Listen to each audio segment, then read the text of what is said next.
നമ്മുടെ സമയമെല്ലാം തെറ്റി. ഇപ്പോൾ 8 മണിക്ക് വീട്ടിൽ നിന്ന് എടുക്കേണ്ടതാണ്. ഇപ്പോൾ ഓച്ചിറ പോലും എത്തിയിട്ടില്ല. 10,000-കണക്കിന് ജനങ്ങൾ ഇടതടവില്ലാതെ റോഡ് നിൽക്കുകയാണ്. ഓച്ചിറയിലെ അന്തരീക്ഷം കണ്ടില്ലേ? ഇവിടെ രാത്രി മുതൽ കൂടെ തന്നെ ഉണ്ട്. ഓരോ പോയിന്റിലും ആയിരക്കണക്കിന് ആളുകളാണ്. എയർപോർട്ടിലോട്ട് കയറുമ്പോൾ വലിയ ജനനിബിഡമായിരിക്കും. അല്ല, അവിടെ എത്തിയാൽ ഞങ്ങൾ സമയത്താണ്. നമുക്കവിടെ 8 മണിക്കെങ്കിലും എത്തുമെന്നുള്ള പ്രതീക്ഷയായിരുന്നു ഉണ്ടായിരുന്നു. അതെ, ഇപ്പൊ 8 മണി എന്നുള്ളത് പ്രതീക്ഷ പോയി. അതെ, ഈ വണ്ടി ഒന്ന് ഡൈവേർട്ട് ചെയ്ത് വിട്ടോട്ടെ. വാഹന ഗതാഗതം ഒരു പ്രശ്നമാണ്. ഗതാഗതം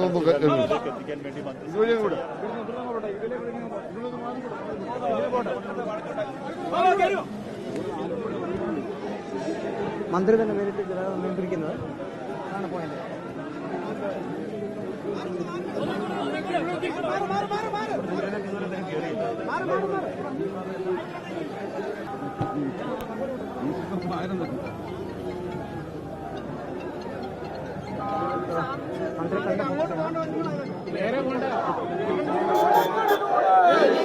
ഞങ്ങളിലൂടെ